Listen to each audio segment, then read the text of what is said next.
Hello guys, welcome to my channel Kasinit Vlogger. Asang mapagpalang tanghali sa ating lahat ng mga kasinit. Meron naman akong dinagdag sa kalan ko na super high-tech na talaga siya. Super high-tech. Ano na to guys? With wireless control, wireless remote control. Hindi ka na mag-operate sa hindi ka na mag-ooperate sa speed control. Mayroon siyang remote. So araw lang kasi ito guys, pakita ko lang kasi kararating lang yung kakakabit ko lang sa yung binili kong wireless control. So ito yung module niya yung module niya hanggang mayroon siyang sa left mayroon siyang adjust hanggang number 6 ay hanggang 10 pala ito o 6, 7, 8, 9, 10, 11. So ang nakalagay sa ano niya pinaka instruction 46 dynamic mode adjust. So hindi ko muna ipakita yung guys, yung pinaka module na nakakabit. Exclusive muna. Ikot muna tayo para wala kayong masasabi na mayroong tayong ginagalaw na adjustan. Ayan, wala siya, naka-battery. Ayan guys, naka-battery yan naka-LiPo 4 battery tayo. Tapos yung nilagay kong remote control na wireless, naka-direct. Gawin ko itong manual para double function. Mayroon siyang manual at saka mayroong wireless control. Ito ang capacity guys, ang capacity niya guys aabot siya ng mga 12 meters distance ang layo ng control niya, 12 meters. So ito yung pinaka remote ng module. So ito sa malapit lang tayo kasi araw.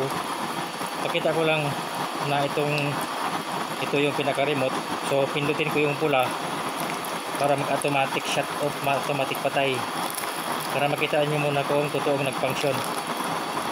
Ayan pindot ko, namatay guys, namatay. So ito yung pinaka off, yung red. So namatay. So pindot ko uli, nabuhay. Tapos ito yung adjustment niya, tatlong adjustment, may 20 ay mayroon siyang hirap na makita guys. Ayun, may 25%, may 50%, mayroong 100%. Ayan guys So pindot tayo sa 50%. Yan guys, nagkalma yung 50%. Tingnan nyo, hindi nagaanong naglalagablab. Tapos pindutin ulit natin yung 25%. Ayun, tingnan nyo guys, humina na. Humina na. So i-direct natin sa 100%. Diba? Umulbo yung alsa yung apoy. Yung alsa na yung apoy, gabi sana guys, makikita nyo ang pag-adjust natin kung lumakas ba o hindi. Makikita nyo kasi araw parang hindi nakikita, pero pakita ko lang sa patayan para makikita nyo na functional yung remote natin. So pindutin ko yung red. Pinindot ko yung red. Diba guys, walang lumagumalaw doon. Napatay na namatay na. Diba? So ang dagdag din naman ng kagandahan ng kala natin guys, kahit manood ka ng TV o sakali na gusto mong pahinaan, pwede. Kasi nagdepende ka na sa remote. So ibalik natin ang on. I-on muna natin. Naka-on na siya. Pag i-on mo, accelerate ka agad ng 100%. So ito na guys, wala na tayong robot na yung kalan natin guys. Robot na talaga siya. Siya na bahala lahat mag-supply. Kasi siya nang bahala mag-supply. Mayroon siyang automatic shut off. Mayroon siyang oil gauge. So mayroon siyang ilaw. Ano pa guys, grabe na to. Oh. So babalik tayo sa 50%. Ayan o, yung sa gitna 50%. Okay guys, yung pumalma yung apoy. Pinindot natin yung 50%. Tapos pinindot natin ulit yung muna 25%. Oh, pumalma na. Diba, ang hina na. Pag in-in, grabe guys, in-in. Tapos balik natin yung 100%. Oh, diba guys, grabe na talaga ito. So bilhan ko pa to na guys ng manual, kasi wala siyang switch ng manual. Naka-direct talaga siya sa remote. Hindi natin magamit yung manual kasi pag dumaan sa remote nagre-reduce yung power, humihina yung ikot ng blower. Ito na yung 100% yan yung ikot niya, oh. Pero malakas na rin yan. Hindi na natin magagamit ng husto yan pag nagsasaing. Pero pag i-manual pa natin, lalakas pa siya uli, lalakas pa. Pero yung 100% sobra-sobra na nga yan. So balik tayo sa 50%. Ayan o, so, sa gitna 50%. Pindot natin. Oh guys, diba, nagkumalma yung apoy. Balik sa 25%. Oh, nawala na yung apoy. Konti na lang. Balik tayo sa patay. Patayin natin. Okay, pinatay natin, oh. Diba, namatay. So yun, ang papakita ko na totoo, legit yung ginawa kong wireless remote control. Grabe. Pero bubuhay natin ulit. Pindutin ko yung red. Oh, diba guys? Tapos naka-setting yung sa 25, gawin natin 100%. Oh, diba, nag-accelerate siya ng 100%. So ano ba siya? Ang module niya hanggang 1, 2, 3, 6, 7, 8, 9, 10, 11. Yan hanggang siya. So yan yung kanya, yung instruction. So naka-accelerate ng 100%. So pindutin natin yung 50. Ilapit natin guys sa chamber para makita nyo. Ayan, 50 yun. Tapos yung 25 pa siya. Pinindot natin 25, yun na. Ang hina na pang in mode. Tapos patayin natin. Pindutin natin yung pula. Wala na guys, di pa, patay na. Yan, di ba? Grabe na to. So ulit kong pindutin yung on.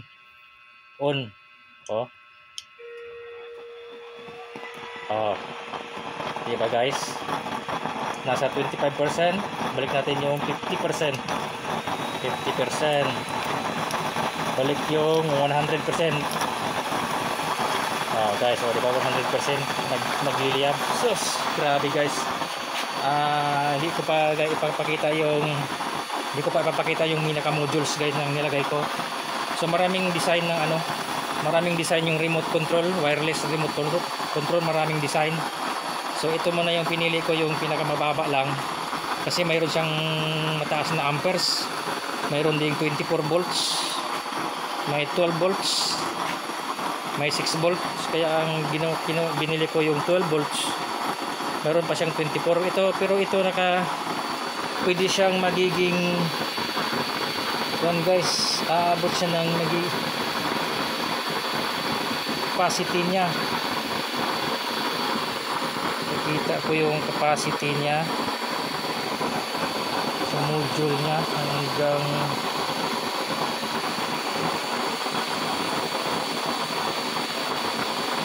tiga guys, tikan niya muna dito. pwede wireless, oh.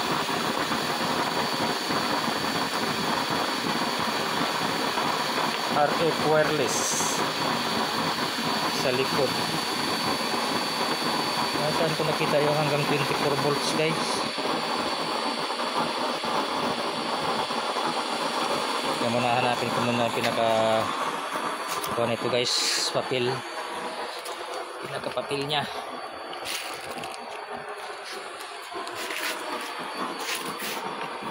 Nawala yung papel nya. Ayun, ito, guys.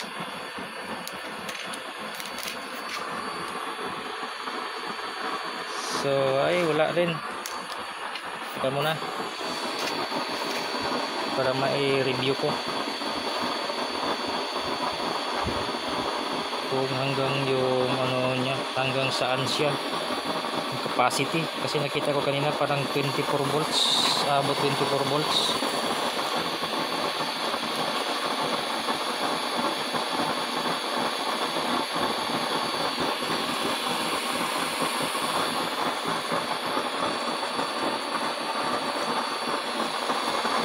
Ito na, guys, saan na? Ay, nakadikit.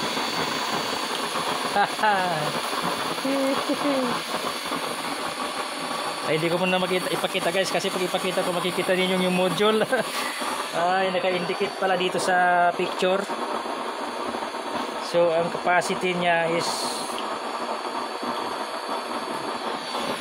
yun, oh, ipaano ko lang, ang capacity niya is 12 to 24 volts. Oh, mataas pala ang ano niya, guys. Mataas yung voltage niya nito. Pwede sa 24 volts. Kaya niyang i-drive. Hindi masisira yung pinaka-module niya. So, mayroon na naman tayo, guys, na discover na nilagay natin sa high-tech kalan natin. So, babalik yung ito na lang, guys.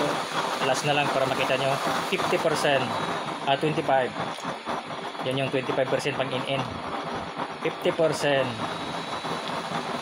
Yan yung 50%. 100%. Ayan, guys, nag-accelerate. Tapos patay. Pinatay na natin, guys. Kahit malayo ka, kahit 6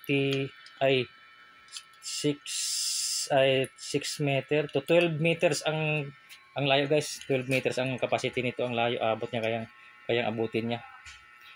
I-on natin. Naka-on. Kasi wala siyang sinabi naman dito kung kuan, pero sinubukan ko hanggang malayo din, guys. Punta muna tayo sa 6 meter. Punta tayo sa 6 meter. Di ganong masisilip nyo, guys. Mayroon nag-apoy-apoy doon, no? So ipatay ko. Makikita naman nyo kung namatay kasi magdilaw siya. Ayan, ano lang yan to, nasa 5 meters. O, tingnan nyo, guys, namatay na siya. Nagdilaw-dilaw doon, no? 5 meters lang ito. So i-on natin yung red. Bigla siya sumiklab. Ayun, nag-accelerate na siya, oh. Accelerate na siya, oh, nag-blow na. Oh. Naka 100% yun, kaya malakas na yun, umaalsa yun.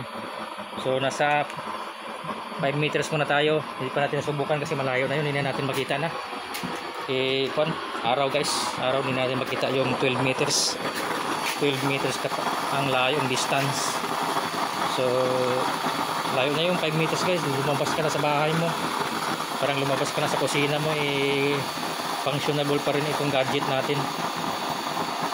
Grabe, guys, pagka 25% pang in-in, oh. Ayan, oh, 25% pang in-in. So grabe, guys. So shout out sa ating lahat, mga kasinit. Ito na naman tayong high-tech and overload high-tech. Wala na, robot na yung kalan natin, kasi hindi na tayo mag-adjust ng langis, full adjust na. full open na. Bala na siya magsusupply, mayroon pa siyang gauge, makikita mo. Tapos gagamitan pa natin ng wireless remote.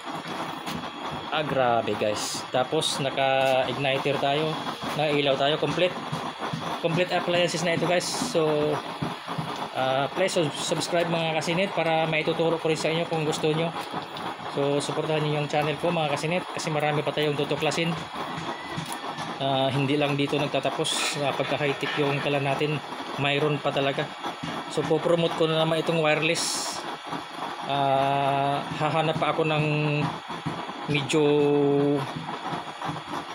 kuan. Ito okay na rin siguro itong kuan, itong module na to. Kaya hindi naman ito gaano masisira kaagad. Kung mayroon pang mas mataas pa dito na quality, bilhin ko pa rin guys. So ayan, 100% nilagay natin. So ayan, 100%. Grabe guys. So mga kasinit, thank you for watching, and please like para ma-share ko rin sa inyo balang araw. Guys, basta ito lang. Please subscribe and support my channel para mayroon pa akong maraming ipapakita sa inyo. So hanggang dito na lang po. God bless ating lahat.